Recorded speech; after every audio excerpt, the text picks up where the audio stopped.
Ok, muito boa tarde, boa noite a todos. Pela graça de Deus estamos aqui mais uma vez para a aula número 9. Seja muito bem-vindo a todos, amados irmãos de Moçambique e da África. Que Deus abençoe sua vida, que Deus abençoe sua família. No nome glorioso de Jesus Cristo, esse nome que está acima de todos os nomes. Amém? E hoje nós vamos falar um pouco sobre o fruto do Espírito Santo, né, em contraste com as obras da carne. E eu creio que vai ser um tempo joia. Seja muito bem-vindo. E vamos orar para nós iniciarmos. Precioso Pai, Deus de Abraão, Isaac e Jacó, nosso Deus e Pai, em nome de Jesus, esse nome que está acima de todos os nomes, nós nos prostramos perante o Senhor neste momento. Espírito Santo, unge nossos corações, unge a sua palavra, nos oriente, Senhor, na nossa vida diária. Dê a cada um dos alunos do Instituto Bíblico Palavra da Graça da Igreja em Moçambique, dê a cada um deles um desejo imensurável de estudar sua palavra, de louvar, de crescer em novidade de vida, Senhor. Submetendo a sua palavra e sendo troféus da graça do nosso Deus, sendo usados graciosamente por Ti, ó Pai, nas vidas das pessoas que eles relacionam no dia a dia. Abençoe, ó Pai, os alunos da escola bíblica, os seus familiares, e Espírito Santo nos instrui nessa aula número 9, e em nome de Jesus, o autor e consumador da nossa fé, nós te pedimos e oramos e agradecemos. Amém. Amém? Ok, aula número 9, o fruto do Espírito Santo, né? Se você pode, abre a sua Bíblia comigo nessa tarde em Gálatas capítulo 5. Gálatas capítulo 5, por favor. No versículo 22 e 23 está escrito: mas o fruto do Espírito é amor, alegria, paz, longanimidade, benignidade, bondade, fidelidade, mansidão, domínio próprio. Contra estas coisas não há lei. Não há lei. Ok, não há lei. O fruto do Espírito são 9 virtudes, né? 9 virtudes. Alegria, né, é uma delas. Amor, alegria, paz, paciência, benignidade, bondade, fidelidade, mansidão e domínio próprio. Domínio próprio, né? Essas 9 virtudes se manifestam na vida de cada um de nós que somos nascidos de novo, que rendemos, entregamos nossa vida a Jesus Cristo pela fé, tendo uma nova vida, um novo caminhar, uma nova esperança no nosso dia a dia, e tendo a garantia de vida eterna por meio da obra consumada por Jesus Cristo no Calvário. Uau!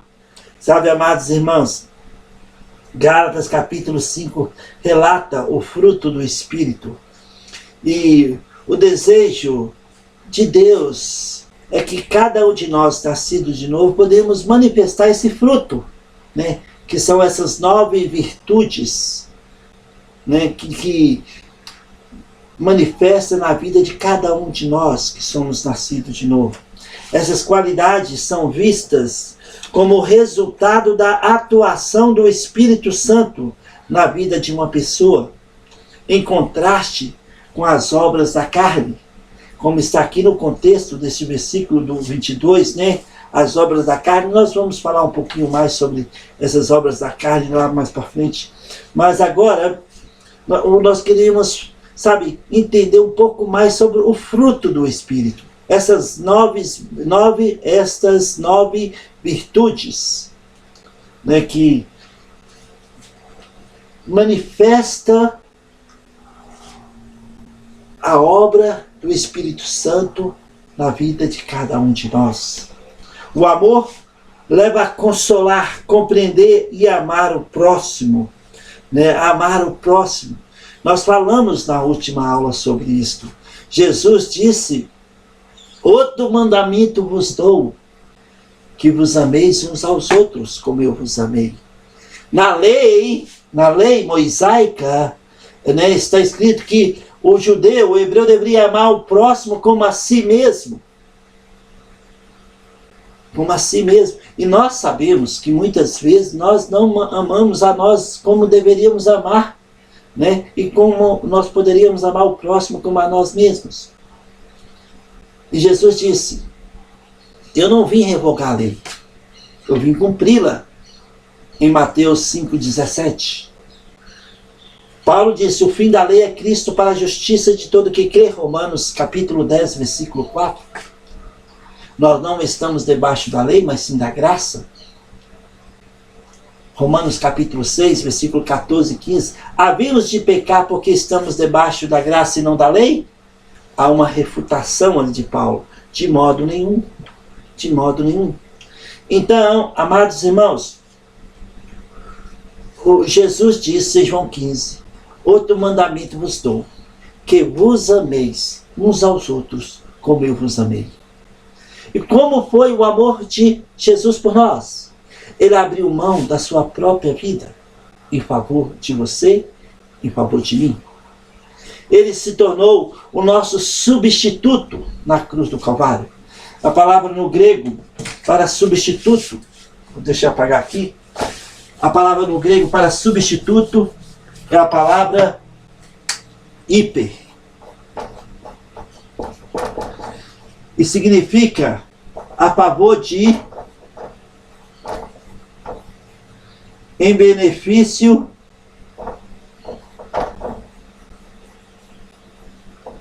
de, no lugar de, para o bem de. Hiper é a palavra para substituto. Jesus foi nosso substituto. Ele morreu na cruz em nosso favor, em nosso benefício, no nosso lugar, para o nosso bem. Para o nosso bem. Ele foi na cruz. Nós que merecíamos morrer na cruz por causa dos nossos pecados.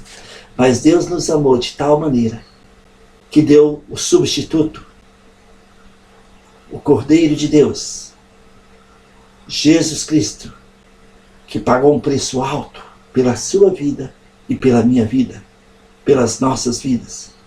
E qual foi esse preço? Não foi ouro, não foi pedra preciosa, mas sim o precioso sangue de Jesus derramado na cruz uma única vez por toda a eternidade. Amém? Então, Jesus disse: outro mandamento vos dou, que vos ameis uns aos outros, como eu vos amei. E sabe, às vezes, muitas das vezes, é difícil para nós amar o outro, o próximo, como Jesus nos amou. Porque muitas vezes as pessoas fracassam contra nós, erram, nos magoam, nos ofendem. Isto eu estou falando de dentro da igreja, composta de pessoas nascidas de novo. No nosso meio, ofendemos uns aos outros, às vezes, magoamos, machucamos com palavras duras.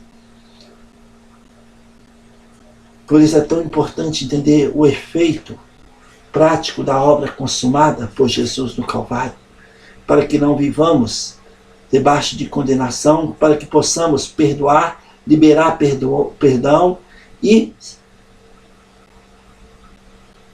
perdoar uns aos outros, amar uns aos outros, como Jesus nos amou. Isto, o amor ágape, o amor incondicional, o amor que vem de Deus. Nós que somos nascidos de novo, temos esse amor que nos motiva a seguir em frente. O amor de Deus não exige nada em troca. Pelo contrário, Ele nos motiva a seguir em frente, mesmo quando nós fracassamos. Porque quando erramos e confessamos, Deus não olha para o nosso erro. Ele olha para a cruz. E a justiça de Deus já foi satisfeita na cruz do Calvário. E imputada a cada um de nós que nascemos de novo. Uau, isso é fantástico, não é? Então o amor leva a consolar e compreender e amar o próximo, como Jesus nos amou. Devemos amar uns aos outros, perdoar, liberar o perdão, sabe, receber o perdão do irmão quando ele pisa na bola contra nós, né? E nós ter coragem de pedir perdão quando erramos, abraçar, amar o irmão, né? E colocar na brecha em favor do irmão que está sofrendo, que está passando por necessidades.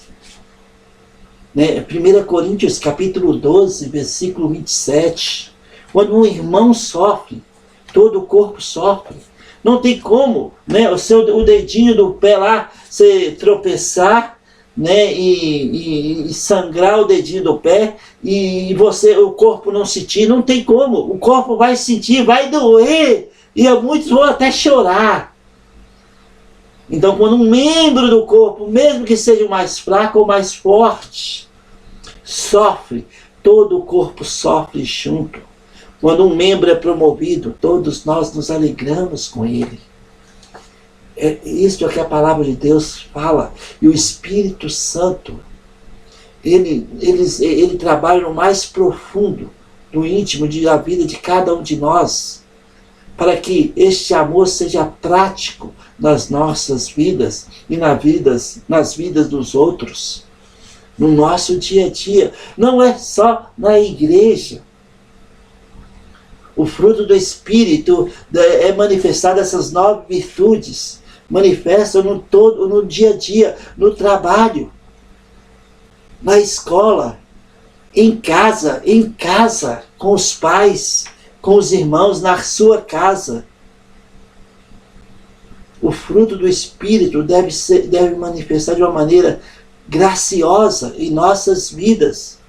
O amor nos consola e nos motiva e nos faz amar uns aos outros, como Jesus nos amou.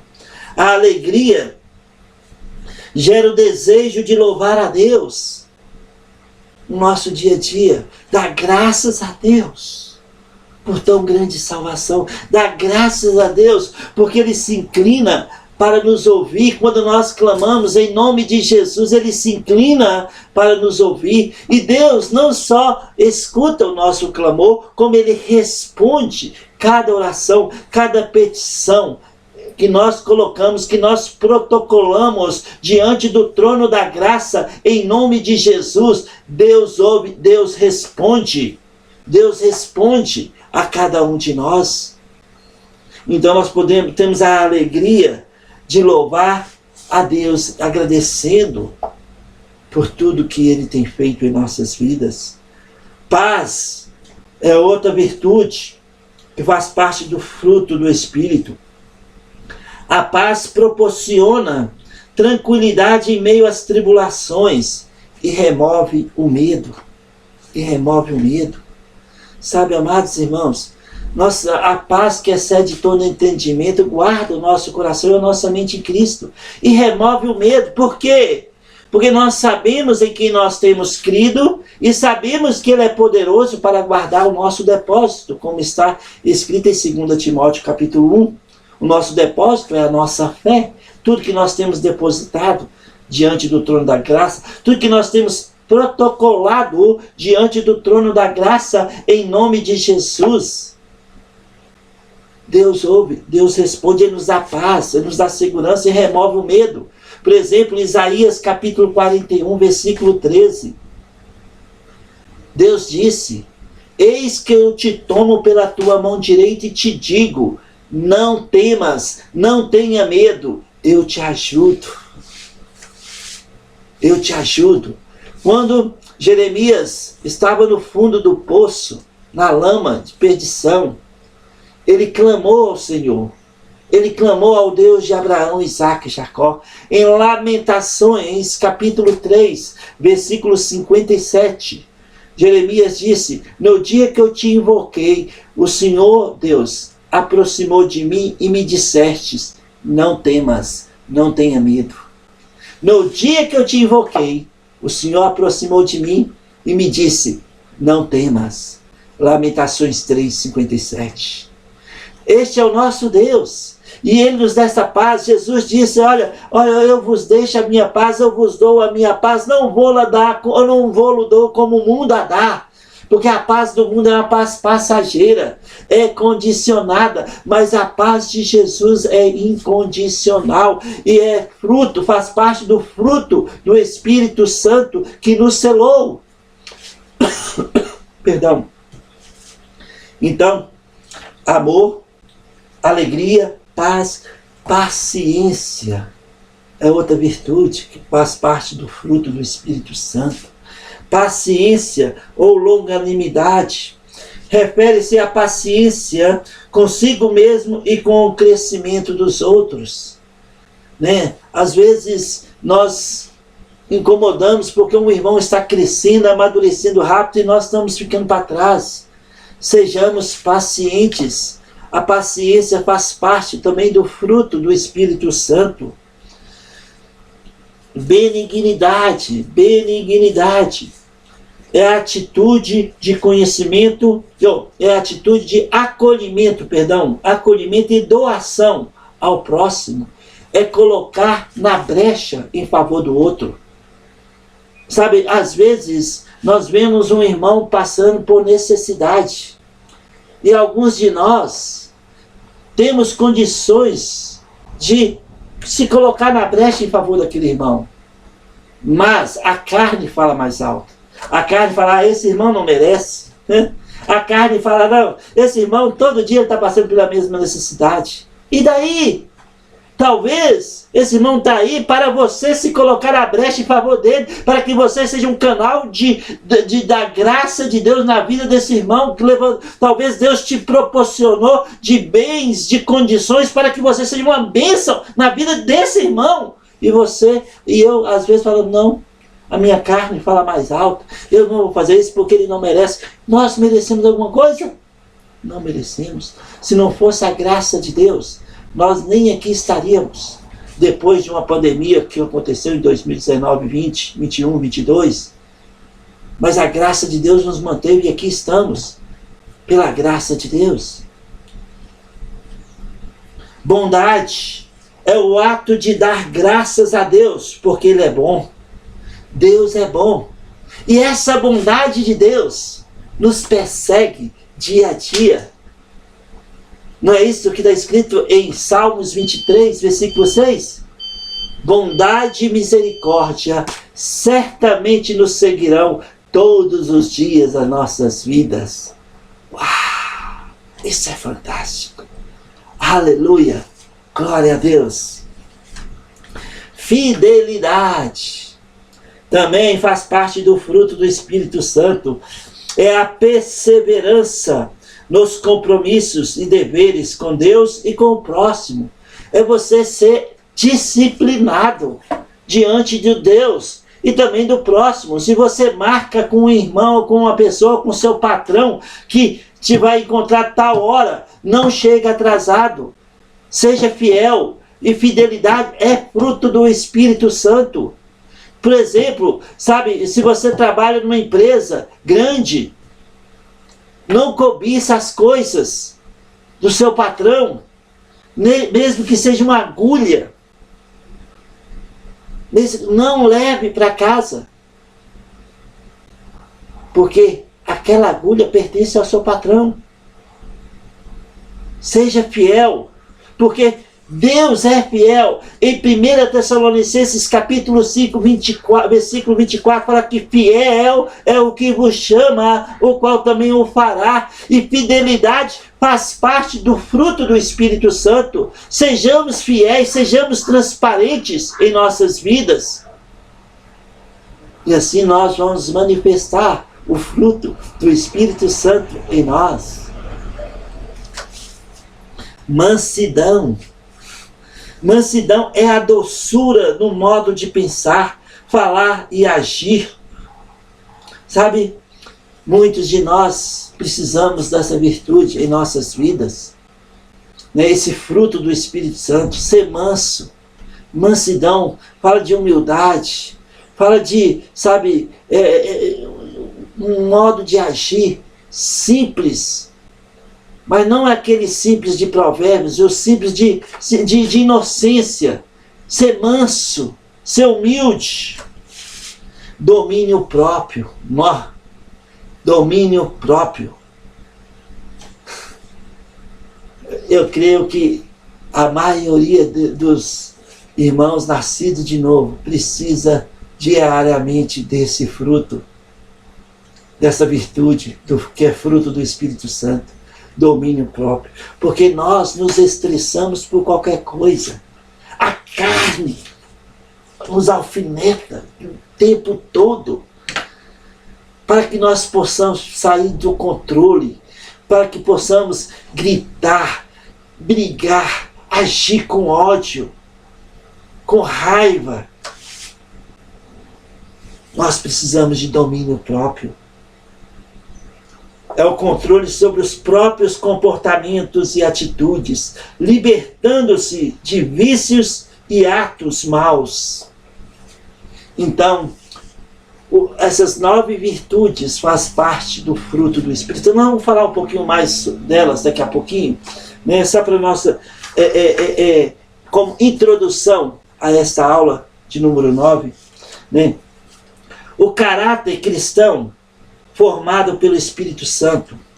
Aqui em Gálatas capítulo 5, versículo 22 e 23, como nós estamos falando, né, sobre o fruto do Espírito, né? Aqui, o caráter cristão formado pelo Espírito Santo é descrito para nossas vidas, essas 9 virtudes que faz parte do fruto do Espírito. Alegria, amor, paz, paciência, amabilidade, bondade, fidelidade, mansidão, domínio próprio.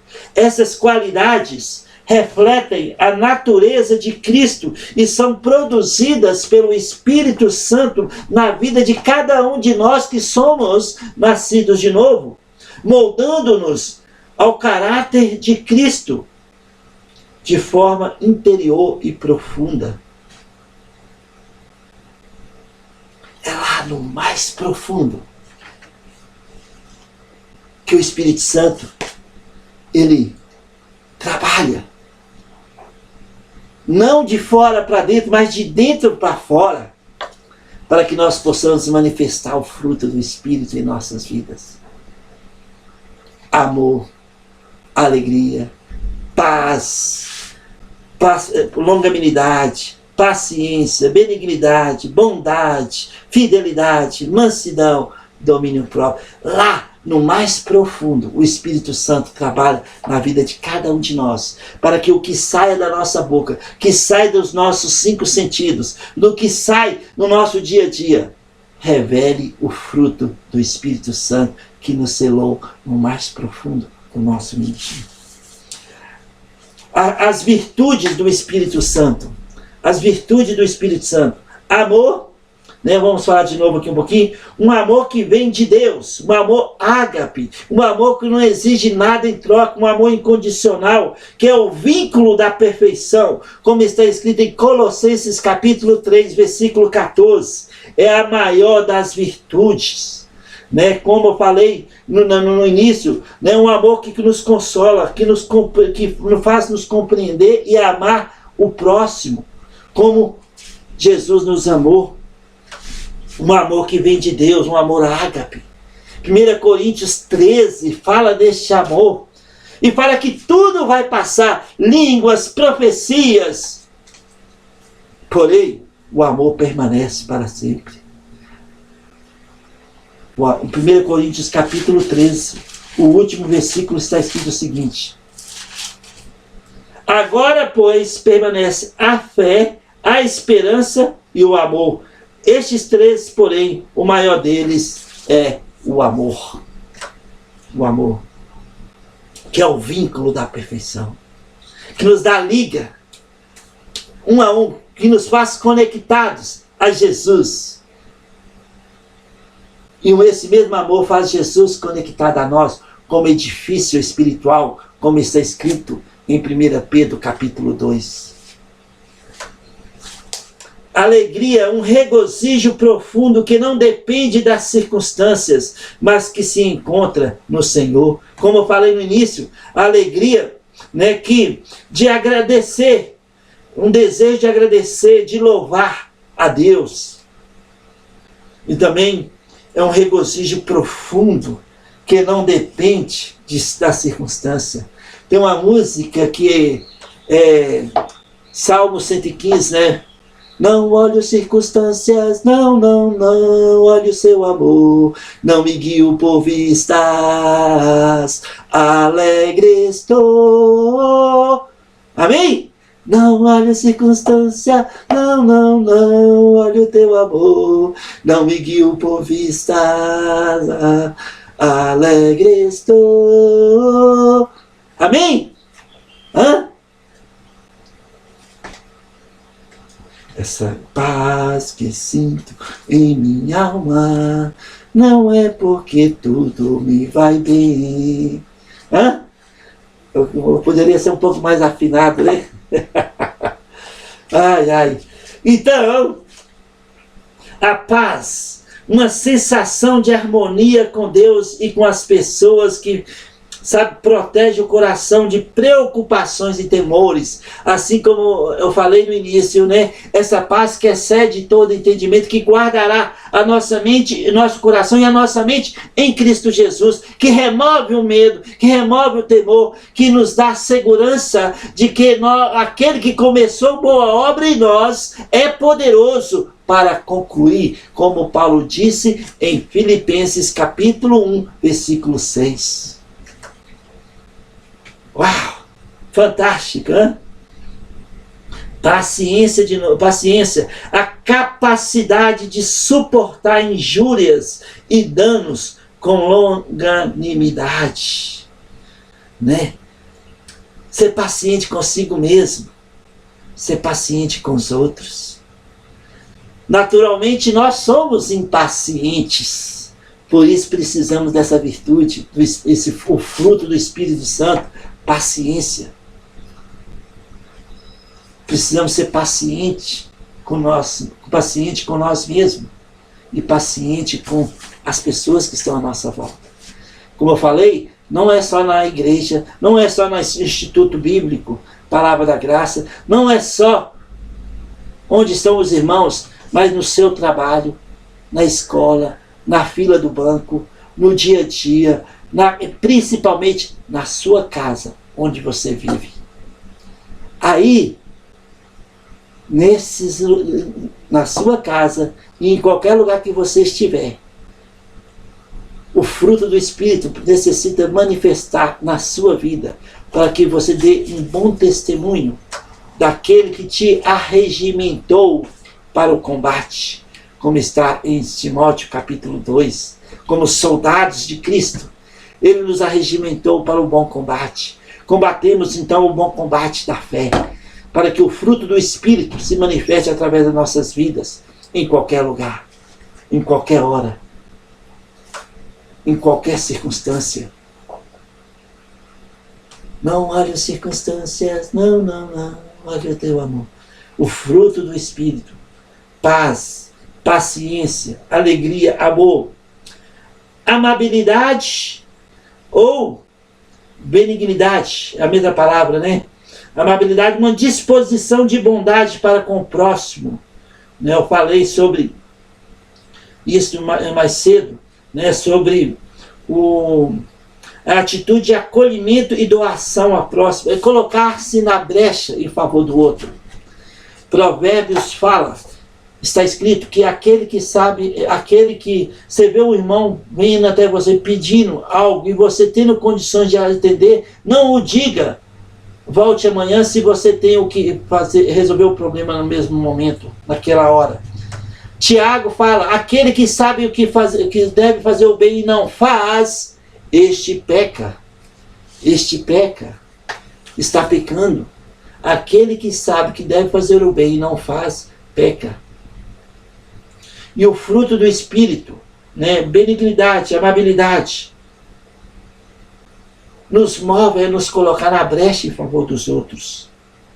Bondade, uma beneficência ativa que vai além da amabilidade. Nós desfrutamos da bondade de Deus que nos persegue dia a dia das nossas vidas, como está escrito em Salmos 23:6.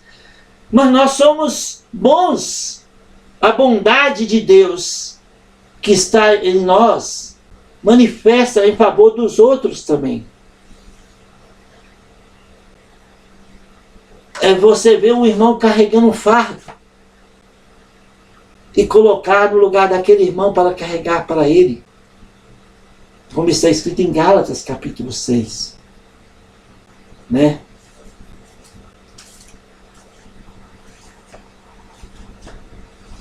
Versículo 9 e 10. E não nos cansemos de fazer o bem, porque ao seu tempo sempre faremos, se não desfalecermos.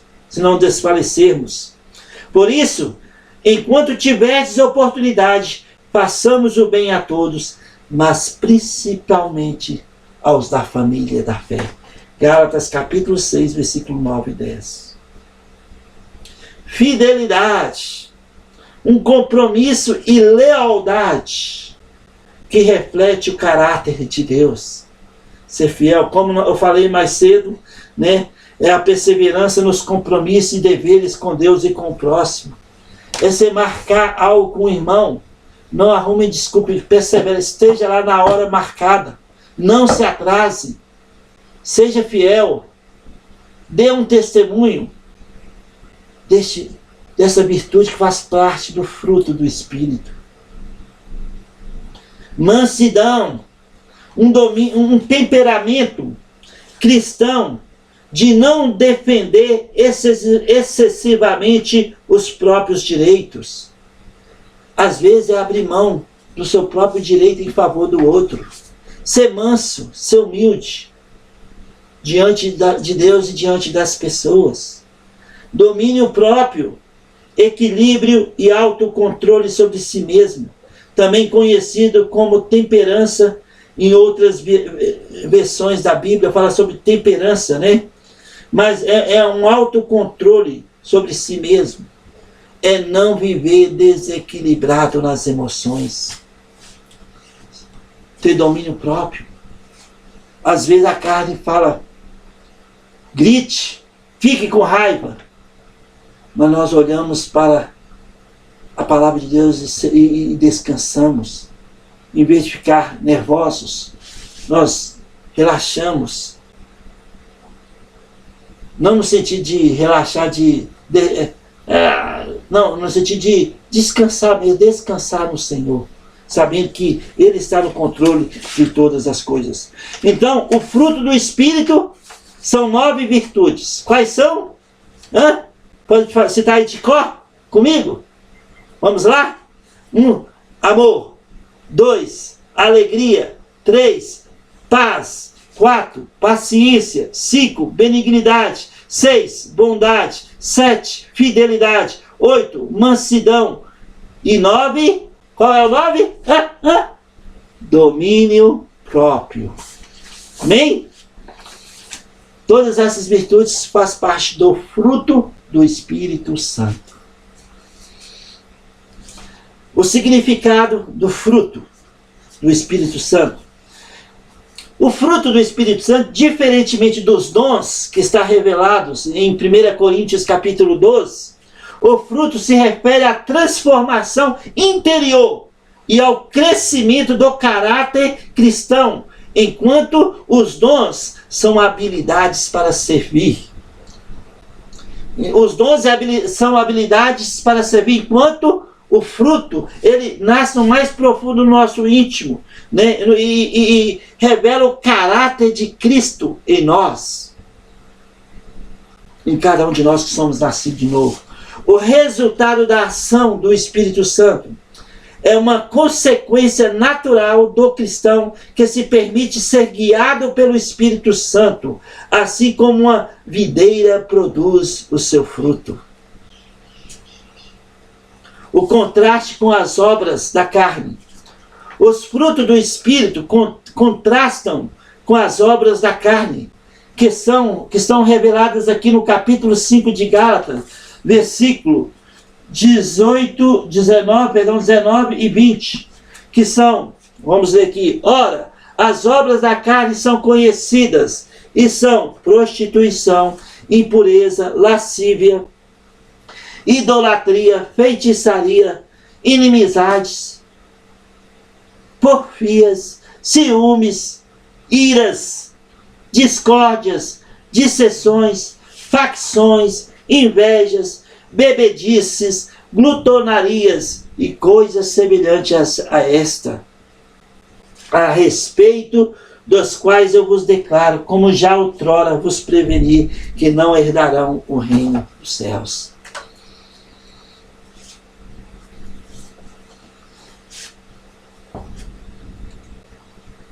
Essas obras da carne levam à destruição, enquanto os frutos do Espírito edificam e abençoam.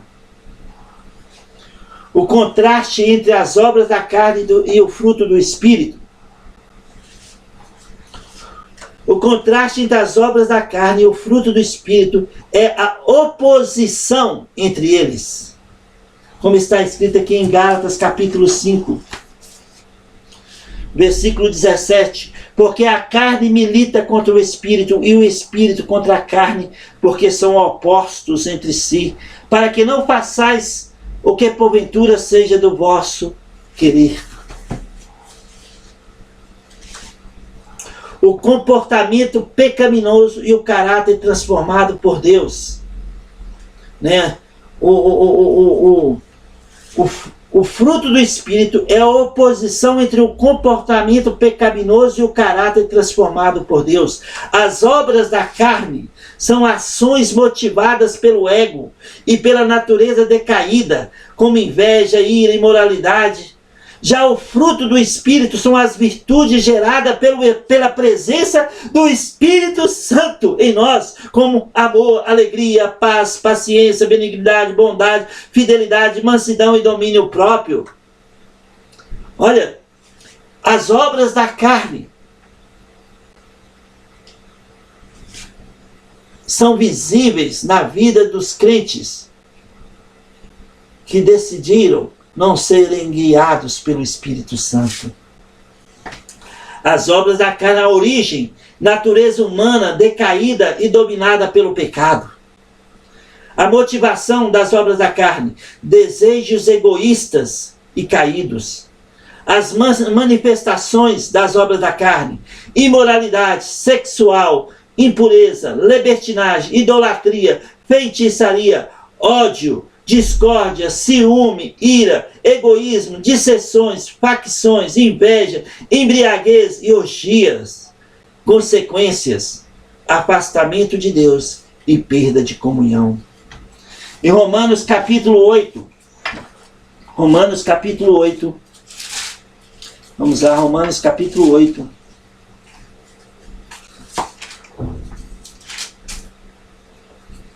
Romanos 8.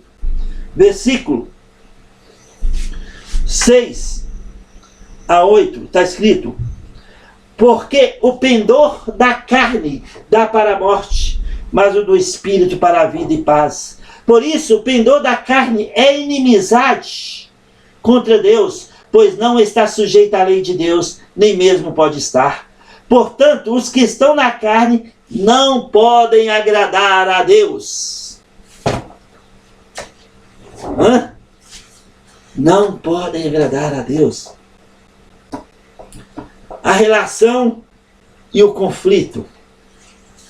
As obras da carne e o fruto do Espírito são opostos e conflitantes.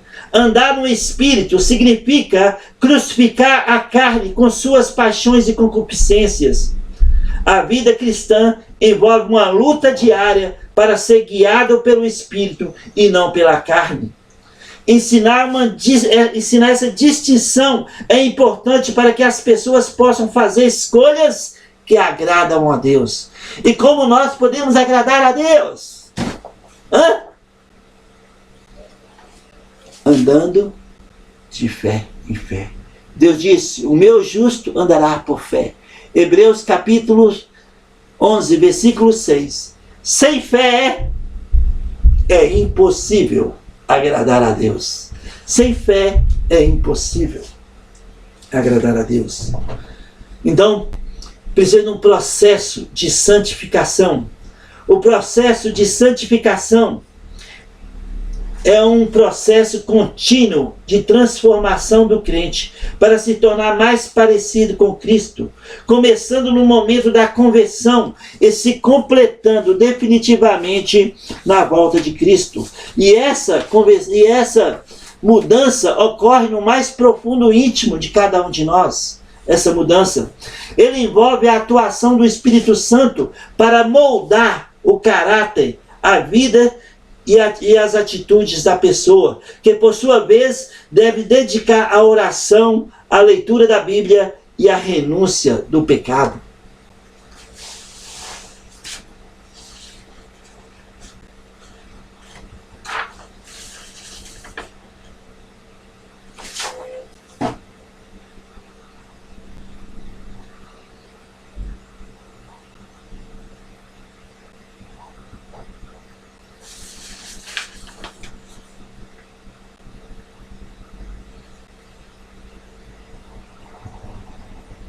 Sabe, amados irmãos, o fruto do Espírito, a motivação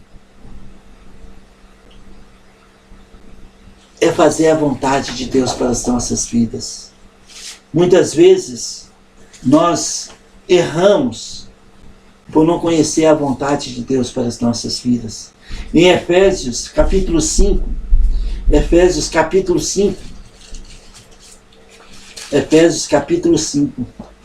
versículo 15 a 21 está escrito: portanto, vede prudentemente como andais, não como nécios, e sim como sábios, remindo o tempo, porque os dias são maus. Por esta razão, não vos torneis insensatos, mas procurai compreender qual é a vontade do Senhor. E não vos embriagueis com vinho, na qual há dissolução, mas enchei-vos do Espírito, falando entre vós com salmos, entoando e louvando de coração ao Senhor, com hinos e cânticos espirituais, dando sempre graças por tudo ao nosso Deus e Pai, em nome do nosso Senhor Jesus Cristo, sujeitando-vos uns aos outros no temor de Cristo. Olha, Paulo está falando aqui, literalmente, Gálatas capítulo 5.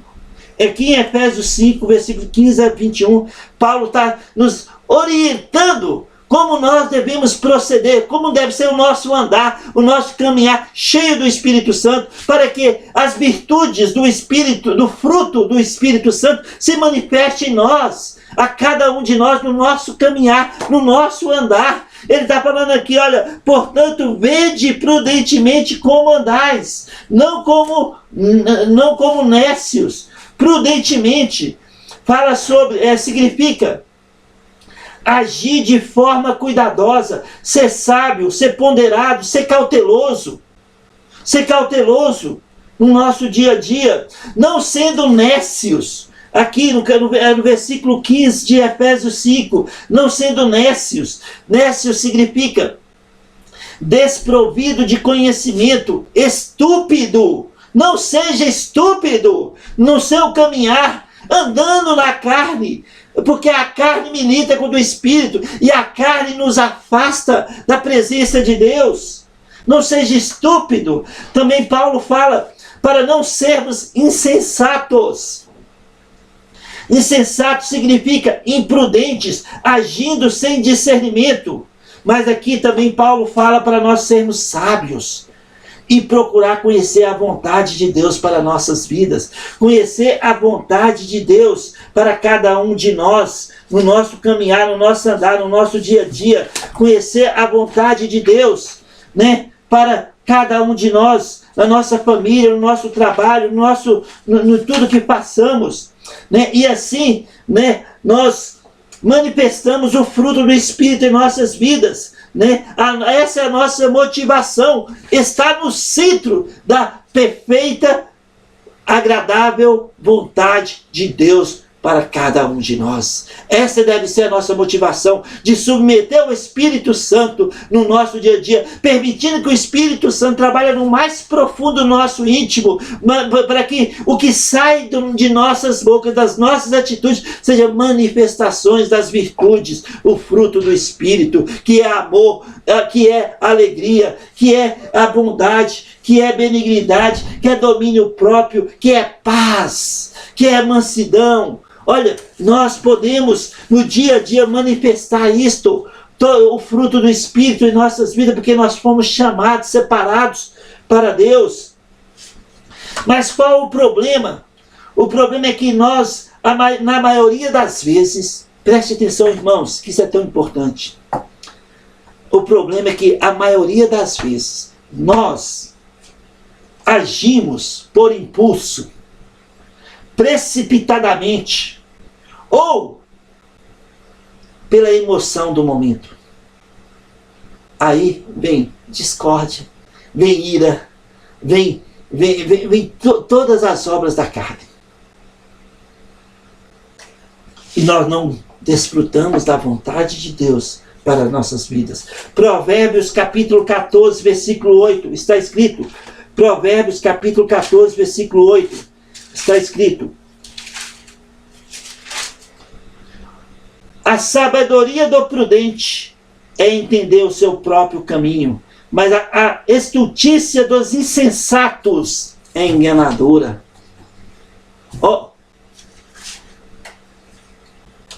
O nosso inimigo, nós temos 3 inimigos: o diabo, o mundo e a carne.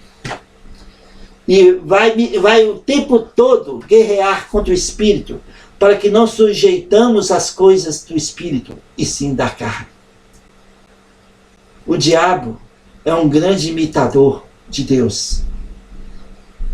E o maior problema do enganado, é seu próprio engano. Preste atenção, irmão. O maior problema do enganado é o seu próprio engano. Satanás é um enganado.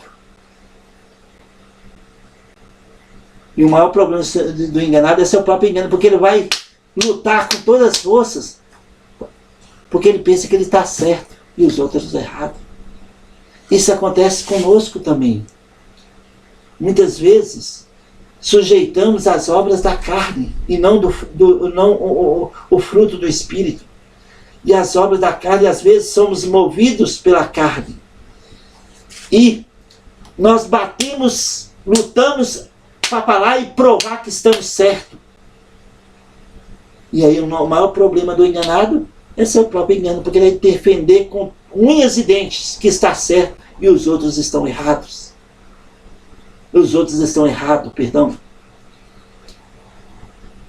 Então nós precisamos sujeitar a poderosa mão de Deus, como está em 1 Pedro capítulo 5, versículo 8 e 10. Precisamos de humildade, de mansidão, de domínio próprio, para que a paz, a alegria, para que a bondade, a benignidade, o domínio próprio manifeste em nossas vidas, para que nós possamos compreender qual seja a perfeita, boa, agradável vontade de Deus para as nossas vidas. E essa é a nossa motivação para podermos manifestar o fruto do Espírito em nossas vidas, não sujeitando a carne, mas sim sujeitando ao Espírito Santo que nos selou, que habita em nós. Muitos dos filhos de Deus, após agirem imprudentemente, empaca na vida cristã e desiste facilmente de continuar a corrida da fé. Tem muitos dos filhos de Deus nascidos de novo que estão empacados. Você sabe o significado de empacar, né? Empacados. Por exemplo, aqui no Brasil tem um jumento, e também deve ter em todos os lugares, na África, em qualquer parte do mundo tem um jumento. É um animal de carga. E às vezes o jumento empaca, ele fica parado. Você pode bater nele muito, que ele não sai do lugar. Aconteceu isso com o Balaão, lembra? Uma jumenta. Ela empacou 3 vezes, parou, porque ela tinha visto um anjo na frente, e Balaão bateu nela, e ela pegou e falou com Balaão: ó, por que está me batendo? E Balaão estava tão enganado que ele conversou com a jumenta. Muitos de nós estão tão enganados que conversamos com jumento ou com a jumenta como se fosse uma pessoa. Porque você já desviou 3 vezes, você empacou. A jumenta, quando é que eu fiz isso? Aí ele viu o anjo, o Senhor, e a jumenta salvou a vida de Balaão. Não sejamos imprudentes, mas sejamos prudentes, cautelosos, que possamos ter discernimento e não ser insensatos, honestos, né? Agir de forma estúpida, desprovido de conhecimento, que possamos ser cheios do Espírito Santo e andar em novidade de vida no nosso dia a dia. Não abrindo mão das nossas convicções na Bíblia, na palavra de Deus. A palavra de Deus é a palavra de Deus. Axiologia são pensamentos humanos a respeito de algo que está na palavra de Deus, mas não é a palavra de Deus. Eu penso assim, eu acho isso, axiologia não corresponde com os princípios bíblicos. Nossa fé é fundamentada em convicções na palavra de Deus.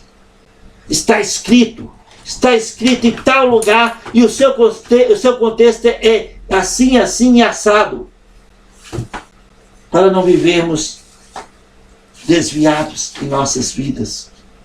Paulo nos motiva a encher-nos do Espírito Santo em Efésios 5. Isso significa submeter a palavra de Deus, colocando-a em prática em nossas vidas. Assim experimentamos a vontade de Deus. Sejamos prudentes e não imprudentes. Lembra de Mateus 7? Mateus 7. O prudente, aquele que é cauteloso, ele construiu a sua casa em cima da rocha. E quando veio a ventania, a casa dele não se abalou. Porém, o imprudente construiu sua casa na areia.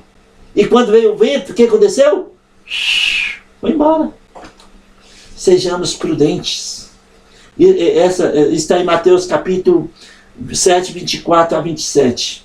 Amém? Nós sabemos por meio da palavra de Deus que podemos dar a volta por cima quando nós erramos.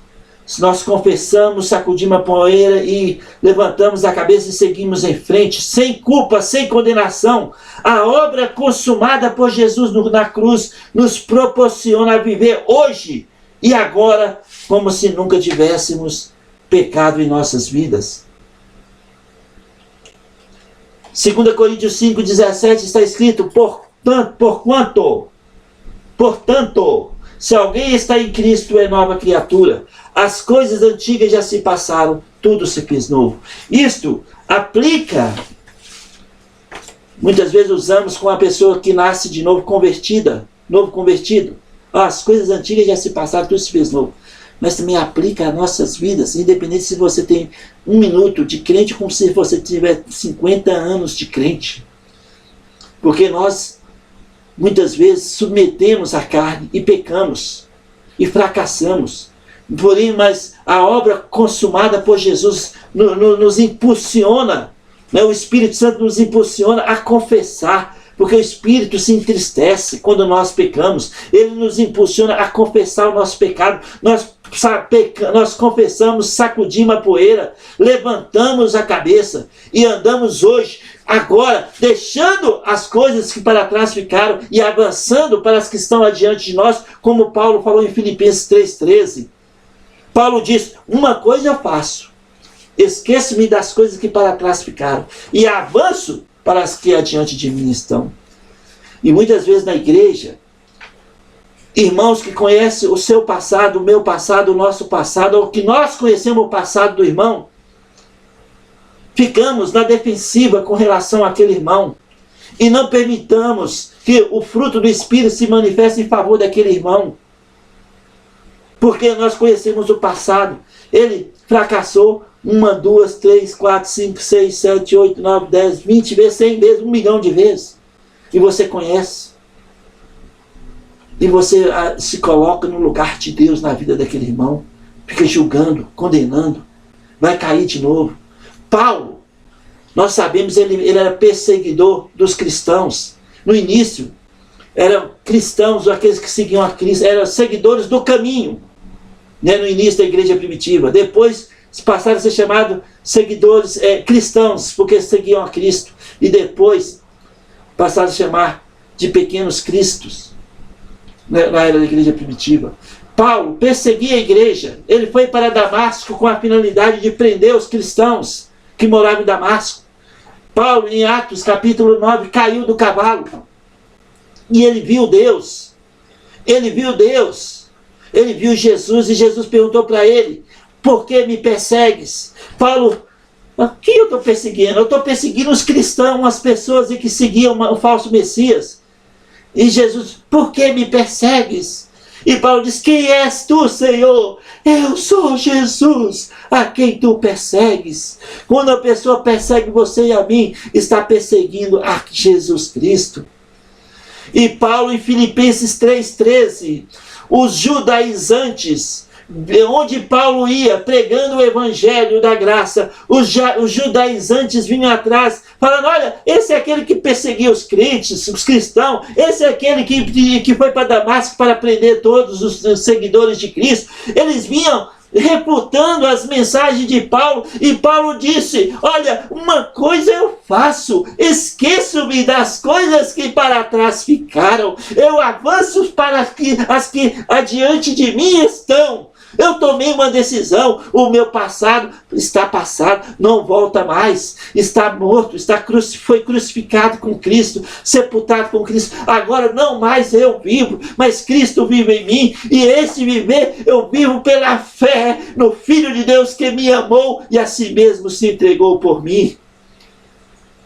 Isso é fantástico para nós nessa aula número 9. O fruto do Espírito manifesta em nós e através de nós. Isaías 43, versículo 18, 19 e 25. Deus disse: não vos lembreis das coisas passadas, nem considereis as antigas. Eis que faço coisa nova, que está saindo à luz. Porventura não o percebeis? Eis que porei um caminho no deserto e rios e no ermo, diz o Senhor. Versículo 43. Capítulo 43, versículo 25. Deus disse: dos seus pecados não lembro mais. Se Deus não lembra, por que nós ficamos teimando e lembrando dos pecados dos outros? Porque nós estamos permitindo que a carne toma direção em nossas vidas. Não estamos enchendo do Espírito Santo. E ficamos avaliando as coisas naturais, carnais. E nós perdemos a comunhão com Deus quando assim agimos.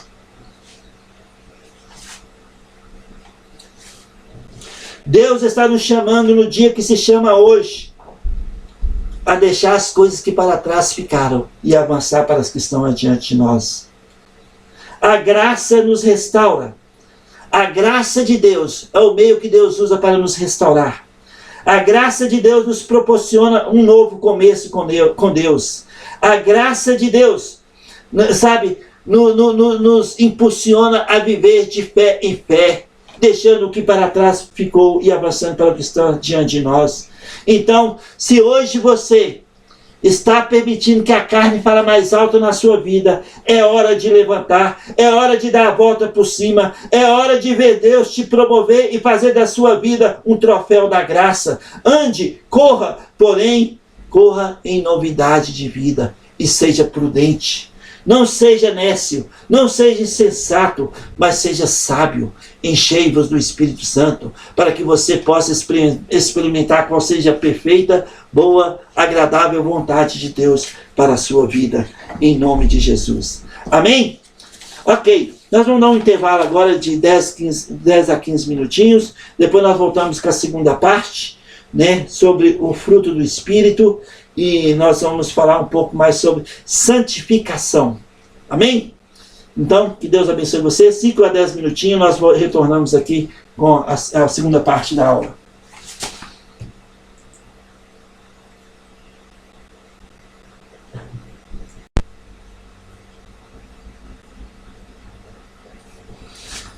Ok, estamos de volta aqui para a segunda parte da nossa aula número 9. Amém? Nós estamos falando sobre o fruto do Espírito Santo em nós, que manifesta em nove virtudes, né? Nós falamos. E quem pode citar de qual as 9 virtudes? Tem alguém que pode citar as 9 virtudes? Que fala do fruto do Espírito Santo. Vamos lá? Amor, alegria, paz, paciência, benignidade, bondade, fidelidade, mansidão e domínio próprio. Domínio próprio. Todo o fruto do Espírito Santo nós devemos manifestar em todos os lugares, em qualquer circunstância ou situação que vivamos, né? Não é só na igreja, não é só na escola bíblica, é em todos os lugares. A graça de Deus nos impulsiona a viver cheios do Espírito Santo, como Paulo falou em Efésios capítulo 5, versículo 19 a 21. E nesta parte dessa aula agora nós vamos falar sobre as 3 fases da santificação. As 3 fases da santificação. Né? A santificação posicional ocorre no momento da conversão, quando a pessoa é separada para Deus. Separada para Deus. Então, no momento que ela nasce de novo, ela é separada para Deus. Isso faz da pessoa santo, santo, que significa separado para Deus. Sabe, alguns de nós, por causa da velha natureza, ou talvez por causa das experiências do passado, muitos de nós temos dificuldade com essa palavra santo. Nós olhamos para o irmão e sei que esse aí é santo, santo do pau oco, hein? Eles falam, isso cai naquele contexto da aula que nós terminamos agora, da primeira parte da aula que nós terminamos agora, né? Então, nos colocamos no lugar de Deus na vida dos irmãos, porque a carne fala mais alto em nossas vidas. Falando de tal, a santificação posicional ocorreu no momento que nós nascemos de novo. Nós fomos separados para Deus, chamados para ser de santos, separados para Deus. Olha, 1 Coríntios capítulo 1, 1 Coríntios capítulo 1, versículo 1 a 3, Paulo diz, está escrito, 1 Coríntios capítulo 1, versículo 1 a 3, está escrito: Paulo, chamado pela vontade de Deus para ser apóstolo de Jesus Cristo, e o irmão Sóstenes, a igreja de Deus que está em Corinto, aos santificados em Cristo Jesus, chamados para ser santos, com todos os que em todo lugar invocam o nome do nosso Senhor Jesus Cristo, Senhor deles e nosso. Graça a vós outros e paz, da parte de Deus nosso Pai e do Senhor Jesus Cristo. Olha, a igreja de Corinto, para falar a todos chamados para ser santos. Santos. Olha, amados irmãos, a igreja de Corinto, a cidade de Corinto, não era bem vista não, viu? A cidade de Corinto tinha muita imoralidade. A cidade de Corinto tinha culto a deusa Efrodite. Efrodite, que era a deusa do amor. Então, na igreja de Corinto, tinha muitos problemas.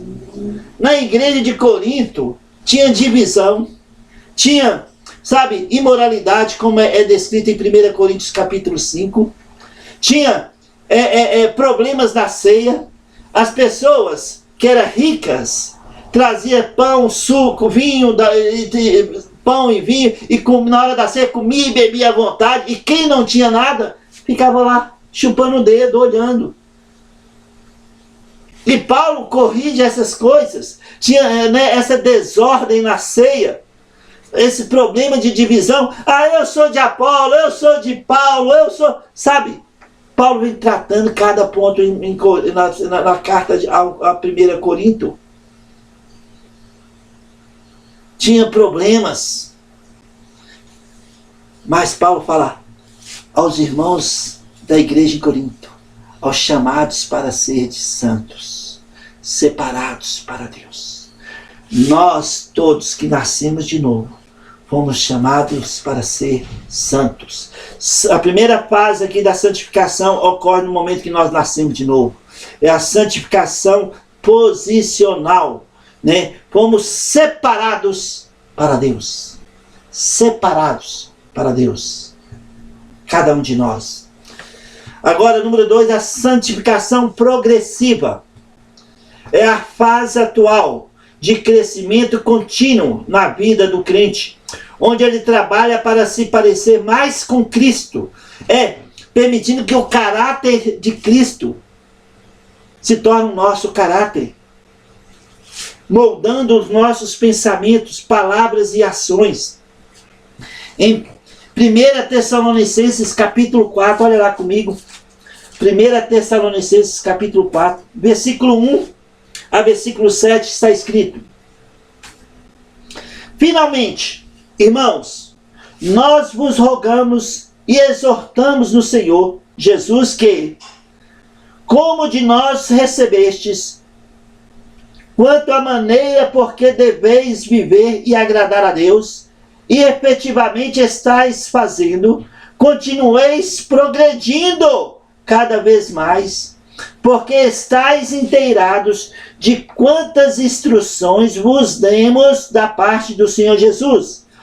Pois esta é a vontade de Deus, a vossa santificação, que vos abstenhais da prostituição, que cada um de vós saiba possuir o próprio corpo em santificação e honra, não com o desejo de lascívia, como os gentios que não conhecem a Deus, e que, nesta matéria, ninguém ofenda nem defraude a seu irmão, porque o Senhor, contra todas essas coisas, como antes vos avisamos e testificamos claramente, é o vingador. Porque Deus não nos chamou para a impureza, e sim para a santificação. Então, qual é a vontade de Deus para nossas vidas? A nossa santificação. A posicional ocorreu no momento que nós nascemos de novo, fomos separados para Deus. E a progressiva, santificação progressiva, é a fase atual. Quanto mais submetemos a palavra de Deus, mais vamos pecar menos. Vamos tornar, a santificação vai ser algo, prática em nossas vidas, no nosso dia a dia, nas nossas atitudes, nas nossas palavras, nas nossas ações, no nosso viver, no nosso mover. E a santificação final, a terceira fase da santificação, acontece na ressurreição, quando as pessoas é completamente liberta da influência do pecado. Né? Em 1 Coríntios capítulo 15, 1 Coríntios capítulo 15, versículo 19 a versículo 23 está escrito: se a nossa esperança em Cristo se limita apenas a esta vida, somos os mais infelizes de todos os homens. Mas, de fato, Cristo ressuscitou dentre os mortos, sendo ele as primícias dos que dormem, visto que a morte veio por um homem, também por um homem veio a ressurreição dos mortos. Porque, assim como em Adão todos morrem, assim também todos serão vivificados em Cristo. Cada um, porém, por sua própria ordem. Cristo, as primícias dos que dormem. Depois, os que são de Cristo na sua vinda. Então, a santificação final ocorrerá no momento do arrebatamento da igreja, quando nós seremos, estivermos vivos, seremos transformados, receberemos um corpo incorruptível, ou a todos aqueles que já morreram em Cristo, ou que morrerão em Cristo, ressuscitarão e receberão um corpo incorruptível, e encontrarão com o Senhor nos ares. Aí nunca mais pecarão. Depois que receber um corpo incorruptível, um corpo totalmente santo, sem a natureza pecaminosa, não mais pecará. Então, as 3 fases da santificação. Número 1, a posicional. No momento que nós nascemos de novo, fomos separados para Deus, chamados para ser santos. Número 2, a santificação progressiva. É enquanto nós estivermos aqui, né, é que nós possamos submeter ao Espírito Santo e não à carne, tornando cada dia mais santo. Essa é a santificação progressiva. Essa é a vontade de Deus, como está em 1 Coríntios capítulo 4. A vontade de Deus para nossas vidas, a santificação. Cada vez mais submetamos a palavra de Deus ao Espírito Santo no nosso andar. E coisas que nós fazíamos, que era errado, não devemos fazer mais. Amém? E a santificação final, que ocorrerá no arrebatamento da igreja, ou na ressurreição dos mortos em Cristo. Amém? Como o crente, o nascido de novo, participa desse processo no dia a dia, né? A santificação progressiva. Abandonar o que é impuro, profano e mundano, buscando a santificação através da obediência à palavra de Deus, aconselhamento pastoral, né, na palavra de Deus, né, seguir a direção revelada pela palavra de Deus e conformar a própria vontade à vontade de Deus. A sua própria vontade à vontade de Deus. Oração e a leitura da palavra de Deus. Dedicar tempo à oração e à leitura da Bíblia, que são elementos fundamentais para o crescimento espiritual. Então, diariamente nós vamos alimentar a palavra de Deus, diariamente nós vamos estar orando, ter uma vida santificada, uma transformada. E essa transformação acontece de dentro para fora. E o Espírito Santo que nos selou, ele cria o caráter de Cristo em nós, para que o fruto do Espírito se manifeste através das nossas vidas. E cada dia mais essa santificação se torna real em nossas vidas diárias enquanto aqui estivermos. Posicionalmente, fomos separados para Deus, santificados. Progressivamente, estamos aqui até o arrebatamento da igreja, ou morte física, sendo santificados. E a santificação final ocorrerá no arrebatamento da igreja, com a ressurreição dos mortos, e quando nós que estivermos vivos, seremos transformados. Então é muito importante oração e leitura da palavra de Deus, sujeição do corpo, controlar o corpo para não cometer pecados e utilizar os membros para o bem. É você saber o que é certo a fazer e fazê-lo. Tiago capítulo 4, aquele que sabe o que é certo a fazer e não faz, nisto peca. Tiago capítulo 4, versículo 20, se eu não me engano, versículo 17. Tiago 4, versículo 17. Portanto, aquele que sabe que deve fazer o bem e não o faz, nisso está pecando. Então, nós podemos diariamente ser moldados ao caráter de Cristo por meio de submissão ao Espírito Santo, ter uma vida de oração, uma vida de leitura da palavra de Deus, uma vida de aconselhamento pastoral, na palavra de Deus, ter uma vida de santificação, uma vida separada das coisas deste mundo tenebroso. Lembra, amados irmãos, nós estamos no mundo, mas nós não somos do mundo. A nossa pátria, ela é celestial, Filipenses 2:20. A nossa pátria é celestial. Nós estamos aqui de passagem. Este mundo, esse sistema jaz no maligno. 1 João capítulo 5, versículo 19. Nós estamos no mundo, mas nós não somos do mundo. Jesus disse: Pai, não peço que os tire do mundo, mas que os preserve do mal. Amém? Então, qual o papel do Espírito Santo nisso tudo? Moldar o caráter de Cristo em nós. O Espírito Santo trabalha para moldar a vida do crente, mostrando o que precisa ser corrigido e ajudando a crescer espiritualmente. Também o Espírito Santo ilumina a mente e a vontade de cada um de nós, quando nós submetemos a Ele. O Espírito Santo age na alma do indivíduo, iluminando a inteligência e convidando a vontade a amar e querer o que Deus quer. Aí nós conectamos essa vontade nossa à vontade de Deus. E a vontade nossa se torna a vontade de Deus. E aí nós experimentamos qual seja a perfeita, boa, agradável vontade de Deus para nossas vidas. Uma vida submissa ao Espírito Santo. E assim nós permitimos um amadurecimento, o crescimento. A santificação progressiva é um crescimento diário, como em um treinamento físico, onde se aumenta a força gradualmente, através do treinamento com a palavra de Deus. Então, irmãos, é tão crucial que entendamos o fruto do Espírito. O fruto do Espírito Santo.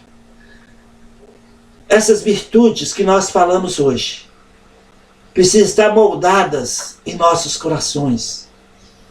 E nós devemos permitir que o Espírito Santo nos coloca esse fruto do Espírito como prático em nossas vidas no dia a dia.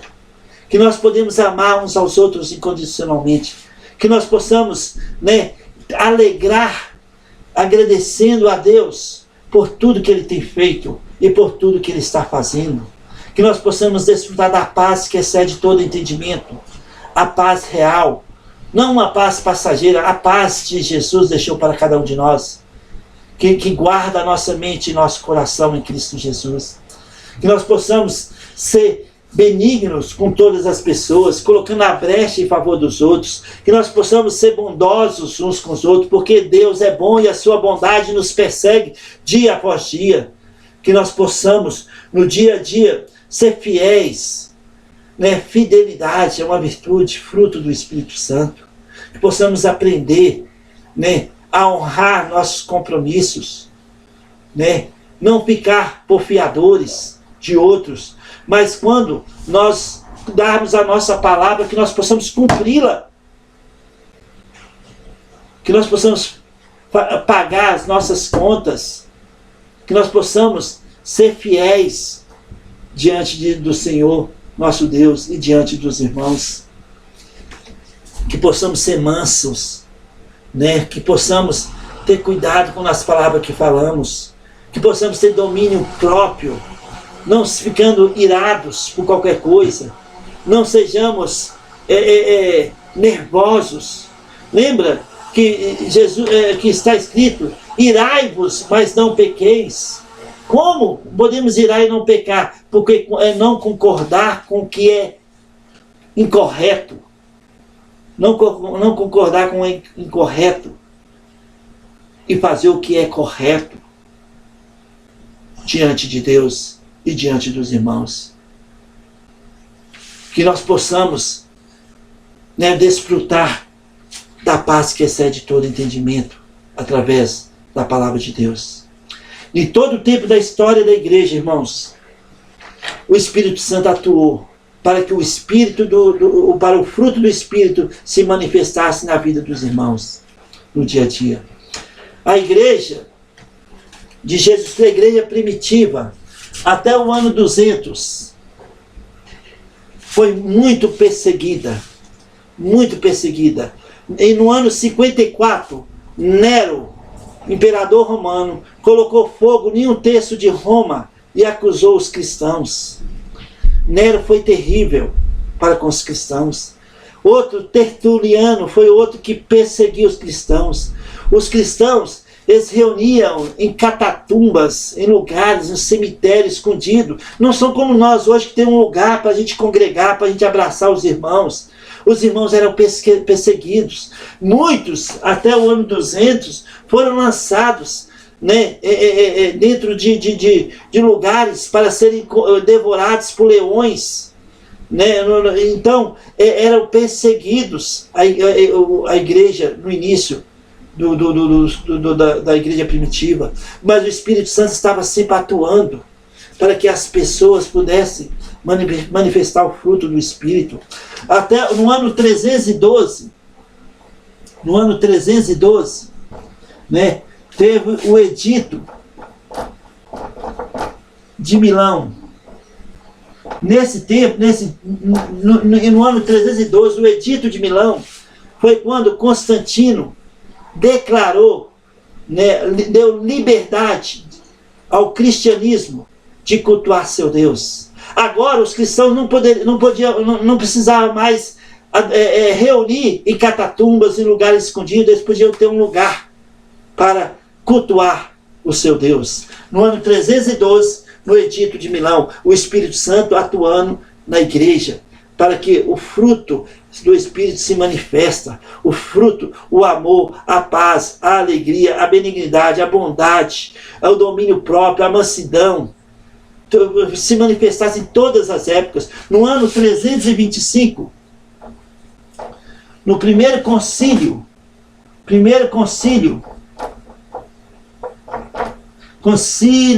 de Nicéia, no ano 325, no primeiro concílio de Nicéia, Constantino, ele se tornou aquele que estabeleceu esse primeiro concílio. E aí nesse primeiro concílio, né, tinha lá o Ário, que se vocês já estudaram a história da igreja, vocês vão estudar que Ário, a doutrina ariana, anulava a divindade de Cristo. Ário estava presente. Também estava presente Anastácio, né, Anastácio que refutou a doutrina ariana. Anastácio confirmou e falou e declarou que Jesus Cristo era a segunda pessoa da Trindade, assim como o Espírito Santo, a terceira pessoa da Trindade, que Deus é um, Pai, Filho e Espírito Santo. Né? E aqui no primeiro concílio de Nicéia, no ano 325, foi declarado o credo apostólico. E o credo era o seguinte: creio em Deus Pai Todo-Poderoso, Criador do céu e da terra, e em Jesus Cristo, um só seu Filho, nasceu da Virgem Maria, padeceu sob Pôncio Pilatos, foi crucificado e ressuscitou ao terceiro dia, subiu aos céus e está sentado à direita de Deus Pai Todo-Poderoso. Até aí era ponto. Era a confissão de fé dos cristãos. Ou, pode falar já do catolicismo. Né, no ano 325. No ano 330, o que aconteceu no ano 330? Está mostrando para vocês um pouco da história da igreja, né, porque o Espírito Santo atuou em todas as fases da história da igreja, né, para que o fruto do Espírito se manifestasse na vida de todos. No ano 330, Constantino, o que ele fez? Ele trouxe a sede do Império Romano, tirou a sede do Império Romano de Roma e trouxe para Constantinopla, onde ele construiu no Oriente, Constantinopla.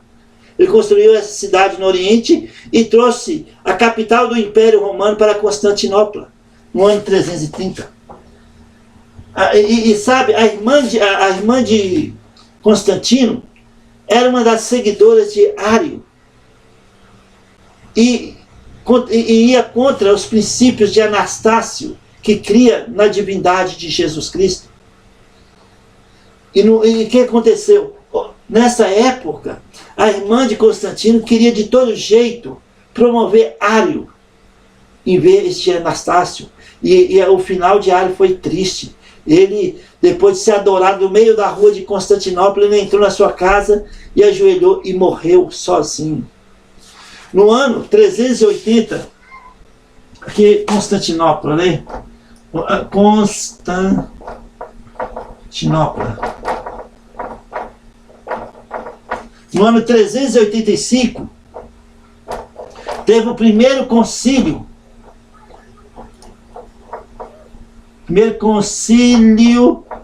de Constância.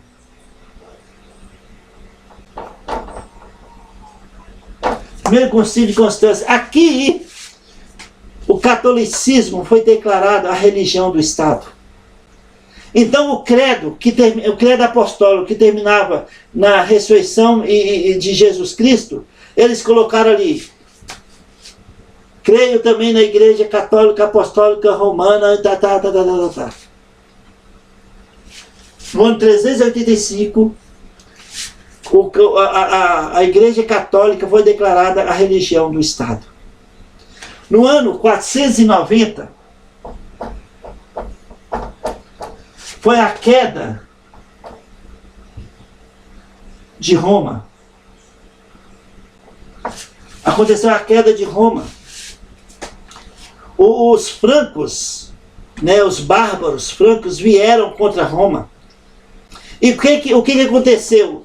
O Império declarou que Maria tinha sido ressurreta e assunta aos céus a partir de Roma, para que os cristãos ficassem em Roma e defendessem Roma. Mas isso não prevaleceu, porque os bárbaros vieram contra Roma e destruíram a cidade de Roma. E aí a queda do Império Romano aconteceu no ano 490. No ano 590, tem um homem chamado Gregório. Esse homem, no ano 590, foi declarado o primeiro Papa do catolicismo. E muitos de nós evangélicos cremos que esse Gregório era nascido de novo, era um homem salvo. Ele era milionário, um homem que tinha muitos palácios. E ele vendeu todos os seus palácios. E ele foi trabalhar como um abate em um mosteiro. E ele mandou monges para o mundo todo com o evangelho de Jesus Cristo. No ano 590. No ano 616, surgiu um personagem chamado Maomé. Esse homem, ele vendia bugigangas no deserto, diversas coisas no deserto. Era um homem pobre, mas ele conheceu uma viúva milionária, uma senhora já velha, e ele casou com essa viúva, assim, uma senhora rica, e ficou com toda a fortuna dela. E ele juntou um padre, um rabino, né? E ele foi para uma caverna e escreveu o Alcorão. E aí começou o islamismo. E o islamismo partiu por todo o mundo, para conquistar todo mundo. No ano 780, teve o segundo concílio de Nicéia.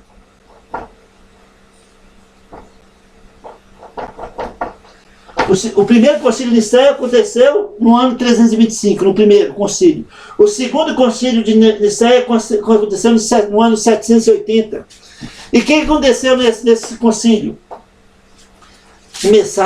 Como o islamismo vinha com o intuito de invadir Jerusalém, e invadir a cidade ali naquele ponto, e perseguindo os cristãos, né? O catolicismo declarou no segundo concílio de Nicéia a veneração às imagens de santos. Olha, só no ano 780 começaram a adorar imagens. nem no catolicismo. E isso aconteceu porque no ano 385, no primeiro concílio de Constância, com Roma sendo declarada a religião do Estado, o catolicismo sendo declarada a religião do Estado, então se você naquela época morasse no Império Romano e praticasse feitiçaria ou qualquer outra coisa, você tinha que converter ao catolicismo ou seria morto. Então, milhões de pessoas se converteram ao catolicismo e trouxeram suas bagagens para dentro da igreja. Tudo que não presta veio para dentro da igreja. E no ano de 780, começou, no segundo concílio de Nicéia, começou a adoração às imagens. Deixa eu voltar aqui, eu quero continuar falando um pouquinho mais sobre isso. Porque o Espírito Santo está trabalhando o tempo todo na igreja para apresentá-la santa, inculpável, sem mácula, a Jesus Cristo no arrebatamento da igreja. No ano 800, o que aconteceu no ano 800? A unificação do Império Romano. Carlos Magno,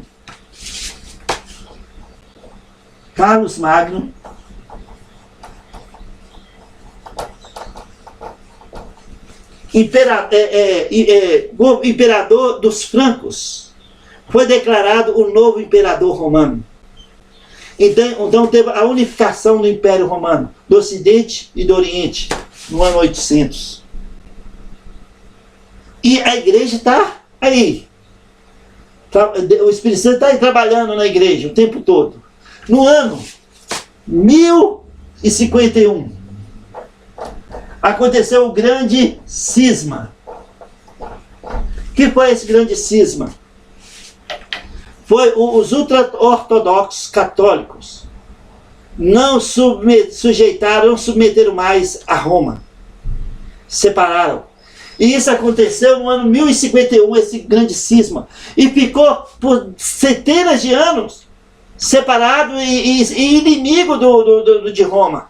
Até 1985, se eu não me engano, quando o Papa João Paulo II, ele foi e pediu perdão aos ultra-ortodoxos e teve comunhão com eles.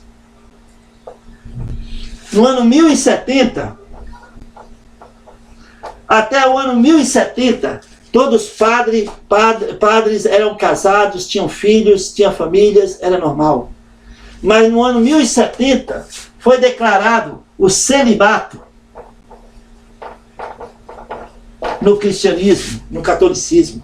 Se você era um padre naquela época, você tinha de largar a esposa, filhos e dedicar a batina, ou largar a batina e ficar com a sua esposa e filhos.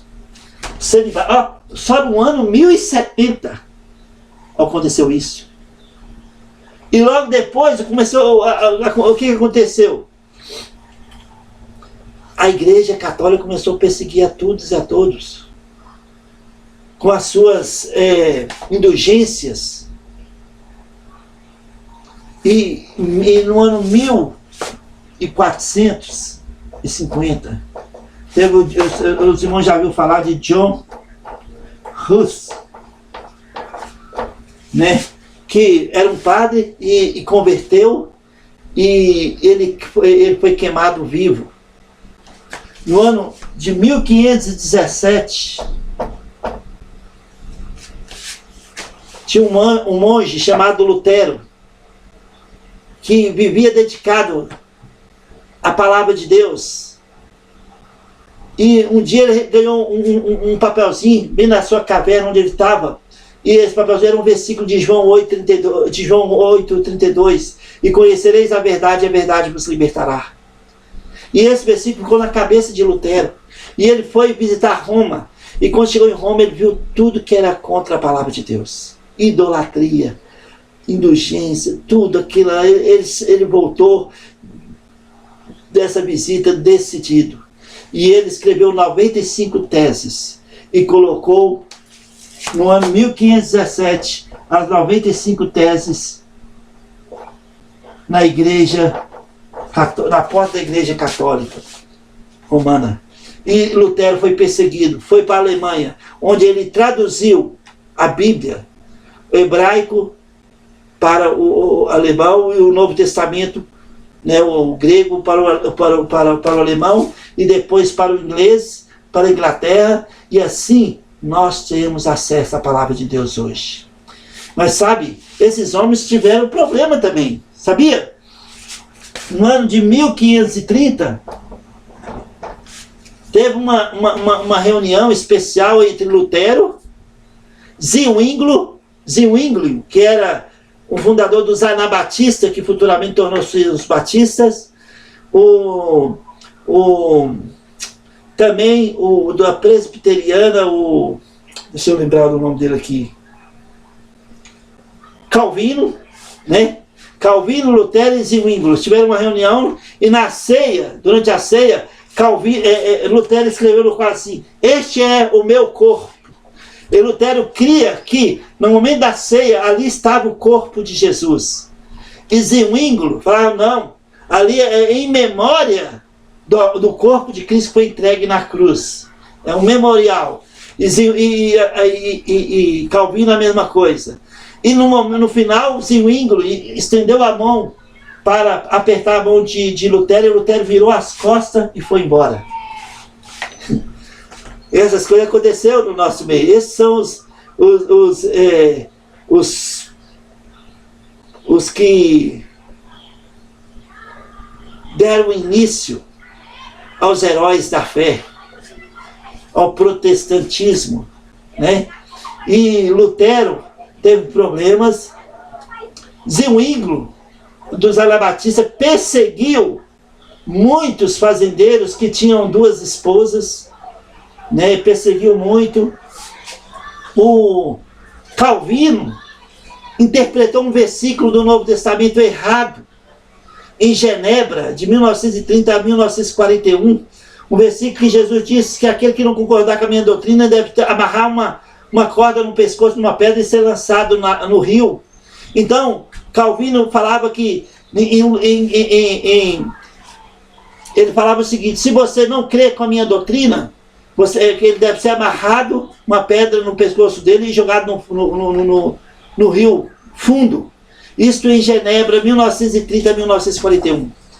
E se aquela pessoa morreu afogada, assim quisera Deus. Mas se ela conseguisse sair da água, ela devia ser queimada como bruxo. Então, Calvino teve muitos problemas.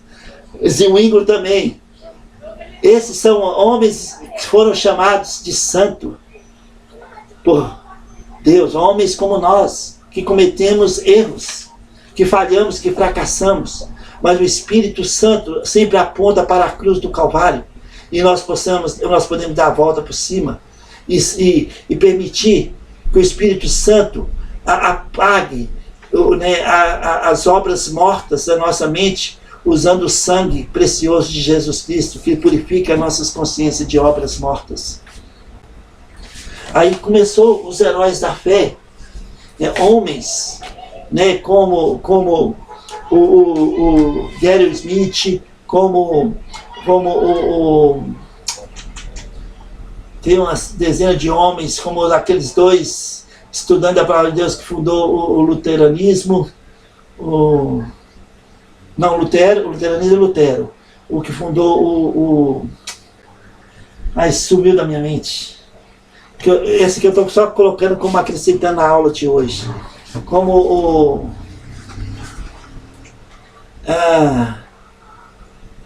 estou tentando lembrar aqui um dos heróis da fé, que nós usamos os seus comentários, que é fundador da Universidade de Chicago, Larry Moody. Larry Moody. Uau! Moody é fantástico, né? Larry Moody. Moody, ele nasceu numa família pobre, né? Ele é o 7º irmãos, de uma família de 7 irmãos. Ele é o irmão caçula, e quando a mãe dele engravidou de Moody, o pai faleceu. Então ele cresceu, quando criança eles iam, né, para a igreja, eles iam descalços com conga debaixo do braço. andava quilômetros até a igreja. Chegava na igreja, tinha um rio no fundo da igreja, eles iam no fundo lá no fundo da igreja, nesse rio, lavavam os pés, calçavam o conga para entrar na igreja. Né? E essa história de Moody. Com 17 anos ele foi trabalhar como vendedor de sapato. Vendedor de sapato na loja do seu tio. E foi quando ele conheceu Jesus como Salvador pessoal. Ele nasceu de novo. Ele foi para a igreja batista, tornou um membro da igreja e ele queria ser professor de escola dominical. E ele foi e pediu ao pastor para que ele pudesse ser professor da escola dominical. E o pastor falou: olha, se você trazer seus alunos, eu te dou uma sala. E aí Moody falou: tá bom, beleza.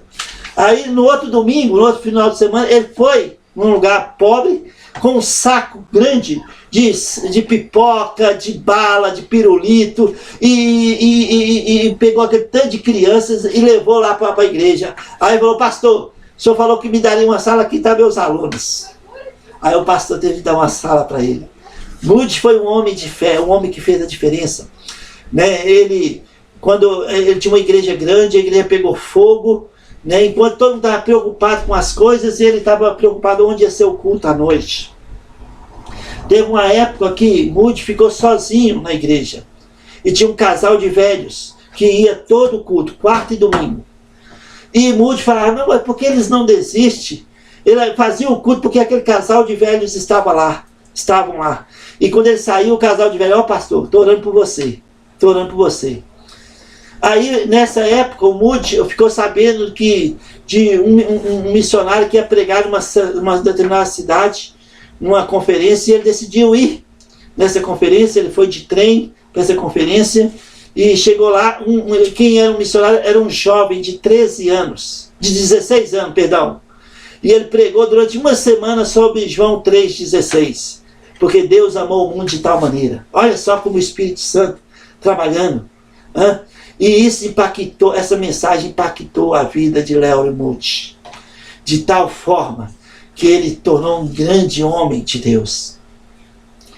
Quando Léo Moody, ele é famoso por aquela frase que ele falou o seguinte: se o presidente dos Estados Unidos morresse hoje, seria notícia no mundo inteiro, em todos os jornais, da cidade menor que tivesse, seria notícia. O presidente dos Estados Unidos faleceu. Mas talvez essa notícia nem chegaria nos céus. Mas, quando um só pecador se rende a Jesus Cristo, ele nasce de novo. Talvez ninguém no mundo fique sabendo. Mas nos céus há uma festa entre os anjos. Uma festa entre os anjos. Eles usando o livro de Lucas. Então, Moody, na sua biografia, ele levou mais de 1 milhão de pessoas a conhecer Jesus Cristo como Salvador. Esses são os heróis da fé. Né? E aí temos 1850, quando começou a infabilidade papal. Depois, em 1900, começou o pentecostalismo no meio dos evangélicos. Em especial no Brasil, começou em 1911 com dois homens americanos que estavam na igreja batista no estado de Belém, no nordeste do Brasil, e eles começaram a reunir fora dos horários de culto para enfatizar a doutrina do Espírito Santo, mas não conforme está na palavra de Deus. E eles vieram para São José dos Campos em 1911, e ali começou a primeira igreja, a Assembleia de Deus. Né, com ênfase à doutrina do Espírito Santo, e aí começou o pentecostalismo aqui no Brasil. E nós chegamos agora em 1990, de 1990 a 2000, começou na igreja evangélica, né, aquele momento que eles, principalmente no meio do pentecostalismo, né, sob o dente de ouro aqui no Brasil teve muito disso. Daí depois esfriou essa questão. Em 2000 a 2010 começou, né, aquele negócio dos 40, uma mulher venezuelana que teve uma visão em Jerusalém, né, e começou a fazer algo dentro da igreja que terrível que aconteceu aqui no Brasil, separou, dividiu muitas igrejas. Depois começou o outro evento no meio do cristianismo, da igreja de Jesus Cristo, que é aquelas vida com propósito. E vida com propósito dividiu igrejas sólidas do mundo inteiro, né? E isso tudo chegando nos nossos dias que antecede a volta de Jesus na terra. O Espírito Santo sempre manteve um remanescente dentro da igreja.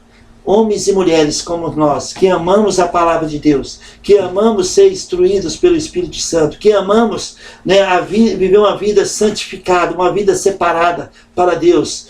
Sabe, o Espírito Santo sempre manteve, né, um grupo de pessoas do mundo inteiro. Assim como na época de Elias, quando Elias falou, olha, Deus, só ficou eu dentre os profetas. E Deus disse, olha, Elias, eu separei 7.000 homens para mim que não se curvaram diante de Baal. Então Deus sempre manteve um remanescente. No Velho Testamento e nos nossos dias, Deus mantém um remanescente que ama a palavra de Deus e que o Espírito Santo está atuando profundamente nesse remanescente de milhões e milhões de pessoas em várias partes do mundo, em todos os países do mundo. Uma igreja composta por pessoas verdadeiramente nascidas de novo. Nós vivemos no tempo da igreja de Laodiceia. Ela não é quente nem morna, ela não é quente nem fria, ela é morna. E Jesus diz, eu estou a ponto de vomitá-la em Apocalipse capítulo 3. Nós estamos aqui neste tempo da igreja de Laodiceia, mas nós não somos da igreja de Laodiceia. Nós somos parte de uma igreja remanescente que ama a palavra de Deus, que ama louvar ao Senhor, que ama submeter ao Espírito Santo, que ama manifestar o fruto do Espírito no nosso dia a dia, nas nossas vidas. Amém? Então, amados irmãos, que sejamos amorosos uns com os outros, que temos alegria em qualquer circunstância e situação, de louvar a Deus e agradecer a Deus pela paz que excede todo entendimento que Ele nos deu, ser pacientes, ser benignos, ser bondosos, ser fiéis, ser manso e ter domínio próprio, sabendo que todas essas virtudes faz parte do fruto do Espírito Santo. Que sejamos uma bênção na vida do corpo local onde nós congregamos, que sejamos uma bênção no trabalho onde nós trabalhamos, na escola onde estudamos, na rua, em qualquer lugar e principalmente em nossas casas. Que nós sejamos mansos, que sejamos humildes, que sejamos cheios do Espírito Santo e manifestemos para os nossos amados, nossos irmãos, pais, mães, né, parentes, o fruto do Espírito, porque nós fomos separados para Deus. Nós somos parte de um povo de propriedade exclusiva do Deus vivo, como está escrito em Tito, capítulo 2, versículo 14. Amém? Aleluia! Vamos terminar por aqui, né, essa aula, que nós possamos sempre desfrutar da graça de Deus, que nos promove, que nos impulsiona a viver uma vida cheia do Espírito Santo, submetendo a palavra de Deus e vivendo na perfeita, boa, agradável vontade de Deus para as nossas vidas, no nosso dia a dia. Que o nosso falar, que o nosso pensar, que as nossas decisões, que as nossas ações sejam sempre manifestadas conforme o Espírito Santo nos conduz para a glória do nosso Deus e Pai, em nome de Jesus. Que Deus abençoe você, que Deus abençoe sua família. Vamos em frente, pela graça de Deus, vamos em frente, porque atrás vai vir muitos crentes, por causa do testemunho que nós vamos dar, por vivermos uma vida cheia do Espírito Santo. Que Deus abençoe você, que Deus abençoe sua família, em nome de Jesus. Amém.